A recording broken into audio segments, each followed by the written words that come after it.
ధ్యానించడం నీ వాక్యము సజీవయాగముగా నా దీన శరీరము సమర్పించును సజీవయాగముగా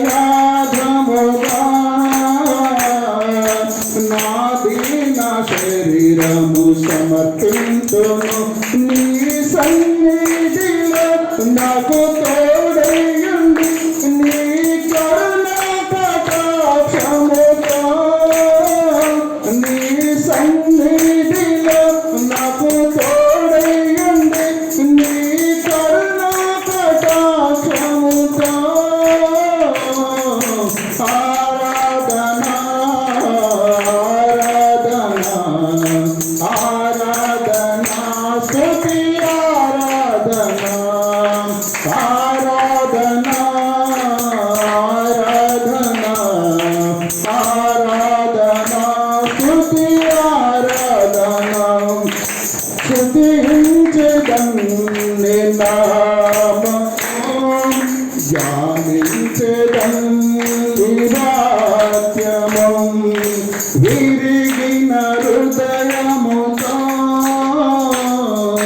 మనస్ఫూర్తిగా నిన్ను కీర్తింతును విరిగిన హృదయముతో మనస్ఫూర్తిగా నిన్ను కీర్తింతును నీ శక్తితో నాపై నింపిన నీవు ఆదరణ ప్రార్థను నీ శక్తితో నాపై నింపిన నీవు ఆదరణ ప్రార్థను ఆరాధన ఆరాధన ఆరాధన స్తుతి ఆరాధన ఆరాధన ఆరాధన స్తుతి ఆరాధన స్తుతించెదం నీ నామము ధ్యానించెదం. హల్లెలూయా. దేవుని స్తోత్రం కలుగును గాక. Hallelujah hallelujah. Praise Lord. దయచేసి సంఘం అంతా కూర్చోనండి.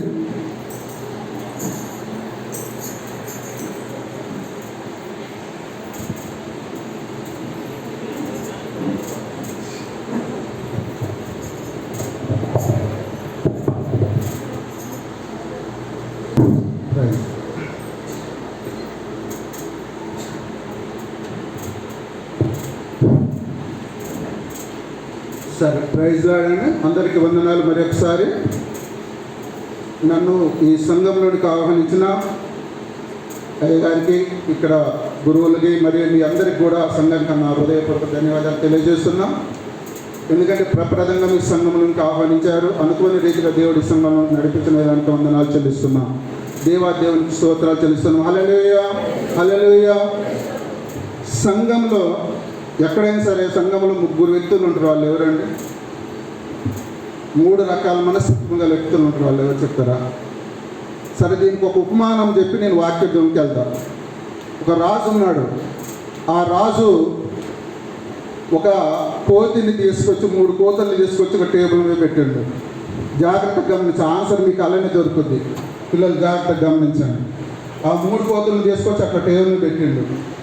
రాజు ఏమని ప్రకటించిందంటే రాజ్యాల మీదకి,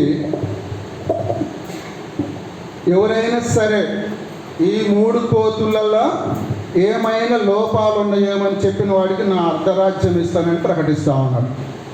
అప్పుడు రాజుల కాలంలో ఏదైనా మంచి పని చేస్తే రాజ్యాలు ఇస్తారన్నమాట. అలాంటి ప్రకటన చేసి చుట్టుపక్కల రాజ్యాలన్నింటికీ దండోరు వేయించారు. వేయించిన తర్వాత అనేక మంది రాజులు, రహమాలు, హెమాయేలీలందరూ కూడా వచ్చి కొలువులో కూర్చున్నారు. అందరూ వస్తున్నారు. ఆ 3 కోతుల దగ్గర పోతారు, చూస్తారు, వెనకొస్తారు. వాళ్ళకు ఒక సమాధానం దొరకట్లేదు. అందరూ హెమాయేలీలు అందరూ అయిపోయారు. అందరూ అయిపోయిన తర్వాత రాజు అన్నాడు, ఇంకా ఎవరు లేరా మీలో సమాధానం చెప్పిన వాళ్ళు అన్నాడు. ఇక కోట గుమ్మం ఉంటుంది, అంటే కోటలోకి ప్రవేశించాలంటే గుమ్మం ఉంటుంది. అది ఆ గుమ్మం దగ్గర రాజభటులు, రక్షక భటులు అక్కడ ఉన్నారు. ఇక నాలాంటి ఒక బికారిగాడు రోడ్డు నుంచి పోతూ అయ్యా ఇక్కడ ఏం జరుగుతుందని అడిగారట బట్టల్ని. అని నీకెందుకు రప్పించాడు, నువ్వు అడుకుంటాడు అనుకోపో అన్నాడు. అయ్యా ఏం జరిగింది చెప్పమన్నారు. ఏం లేదురా, అక్కడ రాజుగారు ఒక 3 కోతల్ని తీసుకొచ్చి పెట్టాడు. అక్కడ ఆ 3 కోతలలో ఏ లోపాలు అవుతున్నాయో ఆ లోపాలు చెప్పిన వారికి అర్ధరాజ్యం ఇస్తానని ప్రకటించారు అన్నాడు. అయ్యా నేను రాజుగారిని ఒకసారి కలవాలని. ఎందుకన్నాడు. ఒరే నువ్వు పిచ్చోడు, నువ్వేం సమాధానం చెప్తారా, పెద్ద ఎమ్మెల్యే సమాధానం చెప్పలేకపోయారు, నువ్వేం సమాధానం లేదు నేను చెప్తాను. అరే నువ్వు కనుక సమాధానం చెప్పు, నీ తలకాయ కోసి కోట గుమ్మాన్ని కడతారంటే నా ప్రాణం పోయిన బాధని రాజుగారిని కలవాలి. ఒరే ఇది వదిలేటట్టు లేదని చెప్పి ముండోడని చెప్పేసి ఇక ఆ బట్టలు పోయి రాజుగారికి సమాచారం అందించారు. తీసుకురమ్మన్నాడు. తీసుకొచ్చిన తర్వాత వాడు రాజుగారికి తోటి ఏమంటాయి, ఒక చీపురు పుల్ల తీసుకురా అన్నాడు. అందరూ సభ మొత్తం నవ్వారట. ఈడేంద్ర నేను చీపురు పుల్ల తీసుకురామంటున్నాను. సార్ నేను రాజుగారు ఆగ్నేయంగానే ఏమంటే బట్టలు పోయి ఒక చీపురు పుల్ల తీసుకొని వచ్చాను. మొదటి కోటి దగ్గరకు వచ్చిండు. ఆ చీపురు పుల్ల తీసి చెవులో పెట్టిండు. చెవుల నుంచి అటు ఇటు వెళ్ళిపోయింది ఆ చీపురు పుల్ల. రెండో దానికి వచ్చాడు. రెండో దగ్గరకు వచ్చి మళ్ళీ చీపురు పుల్ల రెండో దానికి చెవులో పెట్టాడు. అది మధ్యకి వచ్చి అంటే పూర్తికి దిగలేదు, ఆగిని ఉన్నది. అది సహాయానికి వచ్చి అది ఆగిపోయింది. మూడో దానికి వచ్చింది. ఆ చీపురు పుల్ల పెడితే అసలు ఎటు పోవట్లేదు. అది అంటే కొంచెం లోనకి పోవట్లేదు, అవతలకి వెళ్ళట్లేదు, మధ్యలో అట్లనే అయిపోయింది. ఫస్ట్ ఏమో అవతలకి వెళ్ళిపోయింది. రెండోదో సగం దూరం పోయి ఆగిపోయింది. మూడోది అసలు పోవట్లేదు. దీని అర్థం ఏంటి మీరు చెప్పండి. ఇళ్ళనే సమాధానం ఉన్నది మీకు. సరే టైం ఎందుకేసి నేనే చెప్తాను. మొదటి కోతిని పోలిన వ్యక్తులు ఎవరంటే అయ్యగారు కానీ ఇక్కడ దేవుని దైవ సేవకులు ఎవరైతే వాక్యాన్ని బోధిస్తారో ఆ వాక్యం విని వదిలిపెట్టేవారు. జాగ్రత్తగా గమనించిందమ్మ. వాక్యం విని ఈ చెవులతో వదిలిపెట్టేవారు అన్నమాట. అది మొదటి వ్యక్తులు. అది రెండవ వ్యక్తి ఎవరంటే సగానికి అంటే పూర్తిగా పోకుండా వాళ్ళు పెట్టి ఎటు పోవట్లేదు కదా. అయ్యగారు చెప్పేది మంచిగా అట్లా అబ్బా ఎట్లా నేను గట్టిగా వింటున్నా, ఇట్లా మంచిగా ఎటు చూడకుండా నేను మంచిగా వ్యక్తిగత వాక్యాన్ని వింటున్నాను. కానీ మనసు ఎక్కడో ఉంటుంది. వాళ్ళది మనసు ఇక్కడ ఉండదు, మైండ్ ఇక్కడ ఉండదు, వాక్యం మీద ధ్యాస ఉండదు. అది రెండో వ్యక్తి. ఇక మూడో వ్యక్తి ఏంటంటే సగం లోపల పోయి ఆగింది కదా, వాళ్ళు వాక్యానుసారంగా జీవించే వ్యక్తులు. దేవుని నా స్తోత్రం, హల్లెలూయా. మీకు ఇంకొక విషయం తెలియదు, సాతాను కూడా మన చర్చి గేట్ దగ్గర కూర్చోన్నట్టు కావాలి. ఎందుకు చెప్పండి, కారణం చెప్పండి, ఎందుకు చెప్పండి. ఎవరైతే మొదటి వ్యక్తి వాక్యం మీరు ఇక్కడే వదిలిపెట్టి ఎవరైతే పోతారో అలాంటి వాక్యాలను ఎత్తికి తీసుకొని పోవడానికి సాతాను అక్కడ కూర్చుంటుంది. అంటే సాతాను కంటే మనకు తక్కువ అండి. అంటే సాతానికే దేవుని వాక్యం అంటే అంత ఇష్టమైనప్పుడు మనం చర్చికి వస్తాము, దేవుని అని విశ్వాసం ఉంచుతాము, బల్లారాధనలో పాల్పంచుకుంటాం, బాప్తిసం తీసుకుంటాం. అయినా నీకు అంత నిర్లక్ష్యం ఏంటి అంటే వాక్యానుసారంగా నడుచుకోరా, దేవుడికి ప్రథమ స్థానం ఇవ్వరా, దేవుడి మందిరానికి టైంకి రారా. దేవుడు ఈరోజు హెచ్చరిస్తా ఉన్నాడు. దేవుని స్తోత్రం కలుగును. హల్లెలూయా, హల్లెలూయా. ఆ వ్యక్తులు 3 వ్యక్తులలో ఎవరుండో నేను చెప్పండి, మీరే గ్రహించుకోండి. సరే వాక్య ధ్యానం అనుకుందాం, కొద్ది నిమిషాలు నేను ధ్యానం చేద్దాం. సరే ఈ రోజున అంశము ప్రార్థన గురించి. అందరూ ప్రార్థన చేస్తారు కదండి, చేస్తారా? ప్రార్థన చేస్తారు కదా. ఈరోజు ఉదయం పరిశుద్ధ దినం రోజు తెల్లవారు లేసి ఎంతమంది ప్రార్థన చేశారు? దేవుని స్తోత్రం, హల్లెలూయా. చాలు, అంతమంది చేశారండి. ఎందుకు చేయాలి మనం ప్రార్థన? ఉదయం తెల్లవారుజామునే ఎందుకు ప్రార్థన చేయాలి? ఎందుకంటే ఎన్ని గంటల ప్రాంతంలో చేశారు మీరు? దానికి ఒక టైం లేదు. 3-4 గంట ప్రాంతంలో మనము ఆరాధనలో అంటే దేవుని సన్నిధిలో మోకరించి ప్రార్థన చేస్తే ఆ సమయము దేవదూతలు సంచరించే వేళ.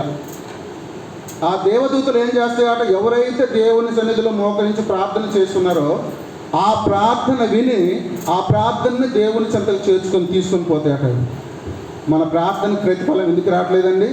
దేవుని సన్నిధిలో మనము ప్రార్థన చేయట్లేదు. మోకాళ్ళ అనుభవం మనకు రావట్లేదు. మోకాళ్ళ అనుభవం ఏంటంటే మోకాళ్ళు కాయాలి, మోకాలు వేసి ప్రార్థన చేస్తే. అలాంటి అనుభవం వచ్చినప్పుడు దేవుడు మన ప్రార్థనకి ప్రతిఫలం ఇస్తాడు. అయితే ఈరోజు మన ప్రార్థనకి జవాబు ఎప్పుడు వస్తుంది చెప్పండి? కొంచెం పెద్దలు ఉన్నారు. మన ప్రార్థనకి జవాబు ఎప్పుడు వస్తుంది చెప్పండి? ఎప్పుడు వస్తుంది మన ప్రార్థన జవాబు? అందరు జాగ్రత్తగా గమనించాలమ్మా. ఎక్కువ టైం తీసుకో, నేను ఒక 10-15 నిమిషాలు ముగిస్తాను. ఎప్పుడు సమాధానం వస్తుంది చెప్పండి. తీయండి కీర్తన గ్రంథం 102వ అధ్యాయం 1వ వచనం. దయచేసి నన్ను ఏమనుకోవద్దు. మీరు ఎవరన్నా సెల్లులు ఉంటే స్విచ్ ఆఫ్ అని చేయండి, సైలెంట్లోనే పెట్టండి. ఎందుకంటే నా మైండ్ మొత్తం అటే పోదు. ఎవరన్నా సెల్ తీస్తే నా మైండ్ మొత్తం అటే పోతుంది, కాన్సన్ట్రేషన్ ఉండదు. కీర్తన దావీదు రాసిన కీర్తన గ్రంథం 102వ అధ్యాయం 1వ వచనం. యెహోవా నా ప్రార్థన ఆలకించుము, నా మొర నీ యొద్దకు చేరనిమ్ము. దావీదు మహారాజు గారు ప్రార్థన చేస్తూ ఉన్నాడు. ఏమని ప్రార్థన చేస్తున్నాడ?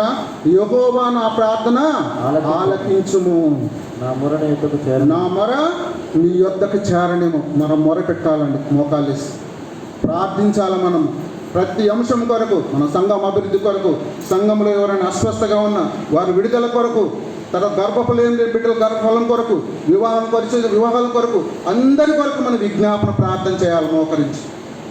అందుకని దావీదు మహారాజు గారు ఏమంటున్నాడ? యెహోవా నా ప్రార్థన ఆలకించుము. మనం కూడా ఏం చేయాలని ప్రార్థన చేసేటప్పుడు, ప్రార్థన అంతా అయిపోయిన తర్వాత మీరు ఏమంటారండి? లాస్ట్కి ఆమేన్ అంటారు కదా. చివరిలో ఇంకేమనాలి మనము? దేవా నా ప్రార్థన అంతా మీ పాదాల చెంత చేర్చుకొని నా ప్రార్థనకు ప్రతిఫలము దయచేసినందుకు వందనాలు చెల్లిస్తున్నాం అన్నాడు. కానీ మనం ఏమంటాం? అయిపోయాం అంటాం, ఆమేన్ అయిపోయింది. అంటే మన ప్రార్థన ప్రతిఫలమును ఆశించాలి. అడుగుడు మీకు ఇవ్వబడనంటండి దేవుడు. మనం అడగాలి దేవుని. అడగండి అమ్మాయినా కూడా అన్నం పెట్టదు.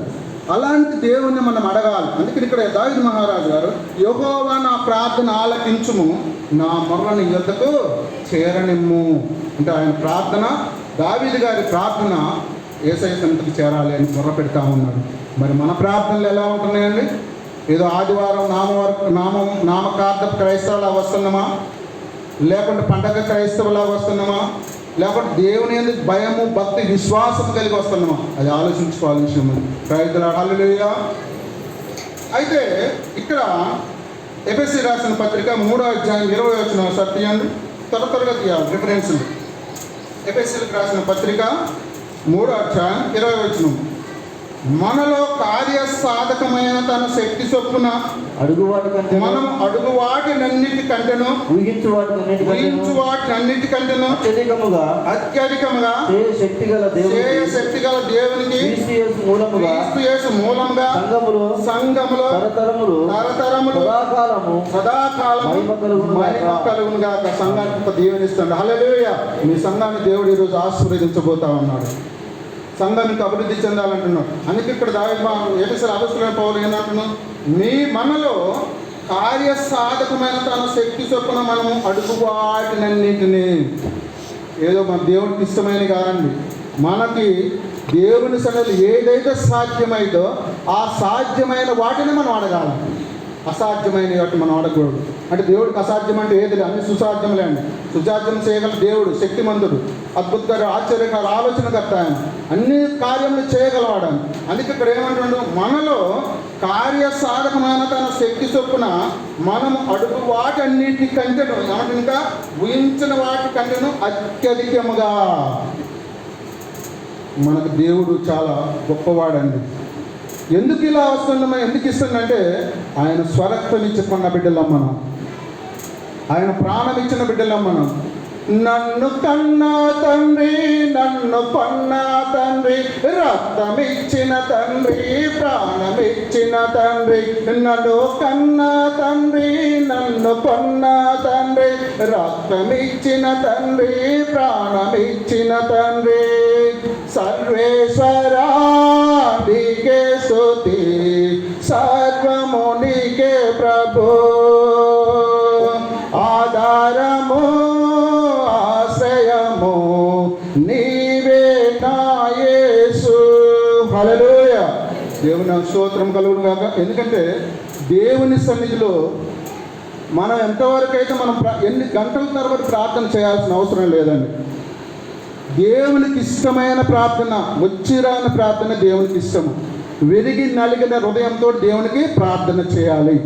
అలా చేస్తేనే మన ప్రార్థనకు ప్రతిఫలం వస్తుంది. ఏదో నలుగురు చూడటానికి ముసుగులు వేసుకొని మనం ప్రార్థన చేసినంత లోపల మనకు దేవుడు మన ప్రార్థనకు ప్రతిఫలం ఇవ్వడండి.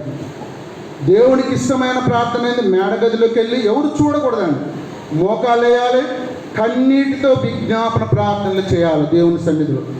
అలా విజ్ఞాపన ప్రార్థన చేసినప్పుడే యేసుక్రీస్తు వారు మన ప్రార్థనలు ప్రతిఫలం దయచేస్తాడు. హల్లెలూయా.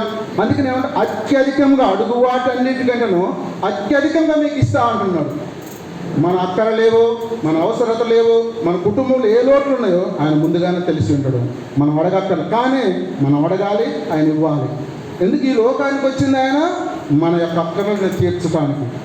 ఎందుకు మనిషి కుమారుడిగా ఈ లోకానికి ఎందుకు రావాల్సి వచ్చింది ఆయన? మరి దేవుడు వచ్చి మన కోరికలన్నీ తీర్చొచ్చుగా, కానీ లేఖనాలు నెరవేరాలంటే ఆయన మనిషి కుమారుడిగానే ఈ లోకానికి రావాలి. మనిషి కుమారుడిగానే వచ్చి అనేకమైన ఈ లోకంలో శ్రమలను అనుభవించాలి, శిలువ మీద అనేక మంది దెబ్బలు కొట్టబడాలి, ఆయన శరీరం నాగటితో దున్నబడాలి, రక్తం సిందించాలి, ఆయన తలపై ముళ్ళ కిరీటం పెట్టాలి. అవన్నీ పెట్టి లాస్ట్కి గొల్గొతా కొండపై శిలువ వేయాలి, శిలువ మానపై మరణించాలి. అవన్నీ మన పాపాల నిమిత్తము, యేసుక్రీస్తు వారు మన పాపాల నిమిత్తము గొల్గొతా కొండపై ఆయన మరణించడం జరిగింది. ఎందుకు? మన విడుదల కోసం, మన పాపాలంటే ప్రాయశ్చిత్తం కోసం ఆయన రక్తం వచ్చింది. ఈరోజు మనము రొట్టె ద్రాక్ష రసం అంటున్నాం. ఆ రొట్టె ద్రాక్ష రసం సాదృశ్యం ఏంటంటే రొట్టె ఆయన శరీరానికి సాదృశ్యం, ఆ ద్రాక్ష రసం ఆయన రక్తానికి సాదృశ్యం. ఆ రొట్టె తిన్నప్పుడు నన్ను జ్ఞాపకం చేసుకుంటాను. ఎందుకు ఈ రొట్టె మనం ఎప్పుడు తింటూనే ఉన్నాం, కానీ దానికి ఎందుకు ఇది లేఖనాలు ఎందుకు పెట్టారంటే ఆయన పొందిన గాయాలు ఏవైతున్నాయో అవన్నీ కూడా మనం జ్ఞాపకం చేసుకోవడానికి బల్లారన్న కార్యక్రమం పెట్టడం జరిగింది. Praise the Lord. Hallelujah, hallelujah. తర్వాత మొదటిది అడుగువాడి కంటే అత్యయం వచ్చును. ఇక రెండవ అంశం ఏంటంటే పట్టుదలతో ప్రార్థించాలి. పట్టుదలకు ఒక పట్టుదల విక్రమార్కుడు అంటూ చూసిన సామెతలు పెద్దలు తెలుసు. విక్రమార్కుడు, పట్టుదల విక్రమార్కుడు అంట. ఆ పట్టుదలతోటి ప్రార్థించాలి. పట్టుదలతోటి ఏ విధంగా మనం ప్రార్థించాలి? పట్టుదల అనేది కొంతమంది చిన్నపిల్లలు ఉంటారు కదా, వాళ్ళకి ఏదైనా తల్లిదండ్రులకు ఒక ఇయ్యలేదనుకో మారాన్ని చేస్తా ఉంటారు. నువ్వు ఏడిసి కొట్టి ఎంత కొట్టినా కూడా ఆ పట్టు కూడా అది ఇచ్చిన దాకా వాళ్ళు పిల్లలు వదిలిపెట్టరు. అదేవిధంగా దేవుని సన్నిధిలో మనము ఆయన ఎంత వద్దనుకున్నా పట్టు విడుకున్నా మనకి ఏ అవసరతలు ఉన్నాయో ఆ అవసరతలన్నిటి కొరకు కూడా మనము ప్రార్థన చేయాలి. దానికి ఉదాహరణగా ఎవరుండండి ఎక్కువ పట్టుదలతో చేసింది? యాకోబు గారు చాలా పట్టుదలతో ప్రార్థన చేశారు. యాకోబు పత్రిక తీయండి సార్. ఆదికాండం తీయండి ముందు. ఆదికాండం 32వ అధ్యాయం 24-26 వచనాలు చదవండి. ఆదికాండం. యాకోబు ఒక్కడే మిగిలిపోయాను, ఒక నరుడు తెల్లవారు వరకు అతనితో పెనుగులాడెను.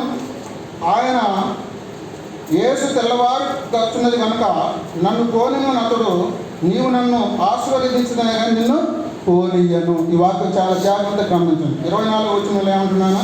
యాకోబు ఒక్కడే మిగిలిపోయాను, ఒక నరుడు తెల్లవారు వరకు అతనితో పెనుగులాడెను. ఎవరండి? యాకోబు గారు పట్టుదలతో ప్రార్థన చేస్తాము. యేసుక్రీస్తు వారి కాళ్ళు పట్టుకొని, అయ్యా నా ప్రార్థన ఆలకించును, నా ఆకారాలను తీర్చమని చెప్పి ప్రాధేయపడతా ఉన్నాడు. కానీ యేసుక్రీస్తు వారు ఆ విధంగా అయినా కూడా ఆయన పట్టు విడవకుండా ప్రార్థన చేస్తున్నా కూడా 26వ వచనంలో ఏమంటుండు? ఆయన తెల్లవారులు కూడా ఆయనతో పెనుగులాడుతూనే ఉన్నాడు. యాకోబు గారు యేసుక్రీస్తు పెనుగులాడుతూ ఉన్నాడు. ఎందుకు? ఆయన అక్కర్లు ఏమున్నాయో అక్కర్లను తీర్చమని ప్రార్థిస్తూ ఉన్నాడు యేసుక్రీస్తు వారి ద్వారా. అప్పుడు యేసుక్రీస్తు వారు ఏమంటుంది తెలుసా? అయ్యా తెల్లవారుతున్నది కనుక నన్ను పోనిమ్మని యాకోబు గారిని అడుగుతా ఉన్నాడు యేసుక్రీస్తు వారు. యాకోబు గారు ఏమంటుంది తెలుసా? ఆయన, నీవు నన్ను ఆశీర్వదించితేనే తప్ప నేను నిన్ను వదలను. అది ప్రార్థన అండి.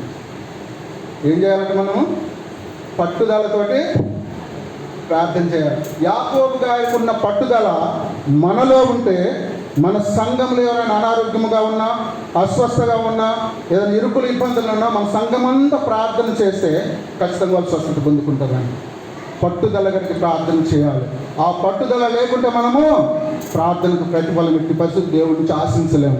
ప్రియమైన సహోదరులు కనుక మనందరం కూడా ఏం చేయాలంటే మరి పట్టుదలతోటి యాకోబు వలె మనము దేవుని కాళ్ళు పట్టు విడవకుండా ఆయన ఆశీర్వదించదామని వదలనంటుంది యాకోబు గారు. అప్పుడు మరి యేసుక్రీస్తు వారు వదులుతాడా అండి? వదలండి కదా. ఎమ్మటే యాకోబు గారిని ఆశీర్వదించి అప్పుడు లెమ్మని లేచిండను. దేవుని స్తోత్రం. అలాంటి పట్టుదల కలిగిన ప్రార్థన మనందరికీ రావాలని దేవుడు ఈరోజు ఆశపడుతూ ఉన్నాడు. దేవుని స్తోత్రాలు వేయ. సరే, ఇంకొకటి ఏంటంటే మనం తగ్గింపు కలిగిన ప్రార్థన. తగ్గింపు కలిగిన ప్రార్థన ఎవరు చేస్తారండి? ఎలా చేయాలి మనం?